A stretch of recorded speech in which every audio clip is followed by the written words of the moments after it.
bir minut o'tkazib o'rmay turing, bir narsa so'ramoqchiman. Avvalambor O'zbekistondagi hamma obunachilarimiz, ijtimoiy tarmoq kuzatuvchilari, sizlardan bitta narsani iltimos qilib so'rayman, o'tkazib o'rmay videoni oxirigacha ko'ring. Hayotiy bitta masala so'ramoqchiman.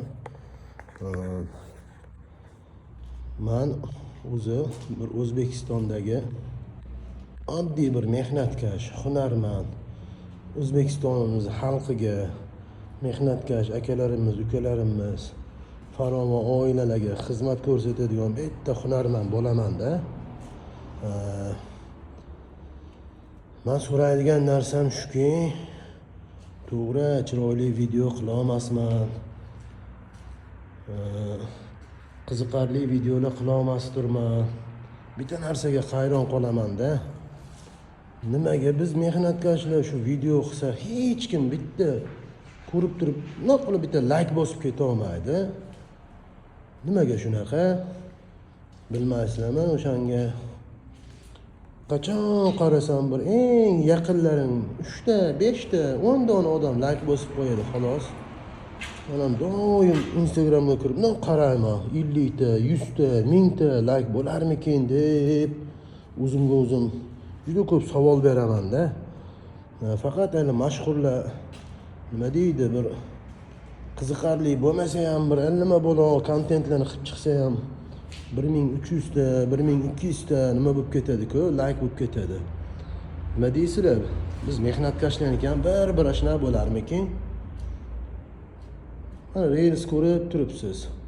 Bitta barmog'ingizni no like bo'lsa, haqiqiy mehnatkash o'zbek o'g'loni uchun bitta like nima bo'libdi deb shuna bosib ketish nimaga qiyin ekan? Biz oddiy mehnatkash odamligimizganiki. Mana xalqqa xizmat qilamiz deb mana kechasilar uyimizga kech ketsak, mana shunaqa xalqimizga chiroyli qutlug' xonadonni fayzli qiladigan chiroyli darvozalarni yasab bersak, odamlarga yetib borsin, arzonroq darvozalar qiynalgan oilalarga deb tunu kun mehnat qilib shu videomizni qo'ysa hech kim like bosmaydi-ya. Shunga javob topa olmayman. Nima deb o'ylaysizlar? Hozir endi men ham shuni nima qilaman-da, bir o'ylab qolaman. Shu Dilshodbek Metal profilidan birorta video chiqsa, mana senga like deb bo'ng'illab tasharmikin odamlar deb bir o'ylab qolaman. Nima deysizlar akalar? Ayniqsa safardagi mehnatkashlar o'zi yaxshi bilishadi-ku mehnat qadrini.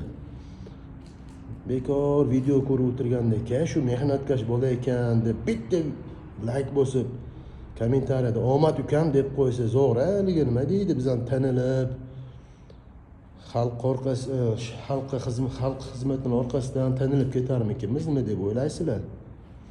Bo'ringlarga shukr. Qani mana shu videomizni endi ko'ramizda. Haqiqiy o'zbek mehnatkashlarini qo'llab-quvvatlaydigan akalarimiz, ukalarimiz nechta ekan mana. Charchamana, like bosgan qo'lini dard ko'rmasin. Deyman, ko'proq odamlarga yetib borsa, haqiqiy nima deydi, birinchi qo'ldan darvoza olaman, zo'rg'a pul to'plaganman degan odamlarga yetib borsa, ajab emas, sizlarga ham savob bo'lib qolsa deyman-da. Joninglar sog' bo'lsin, charchamana. Safardagi akalarimiz, ukalarimiz, butun o'zbek xalqi Allohning panohida bo'linglar. Like, podpiska, komment kutib qolaman. Qani mana shu safar shu postimga kirganimda like'larni ko'rib quvonarmikinman-a? Charchamana, katta rahmat.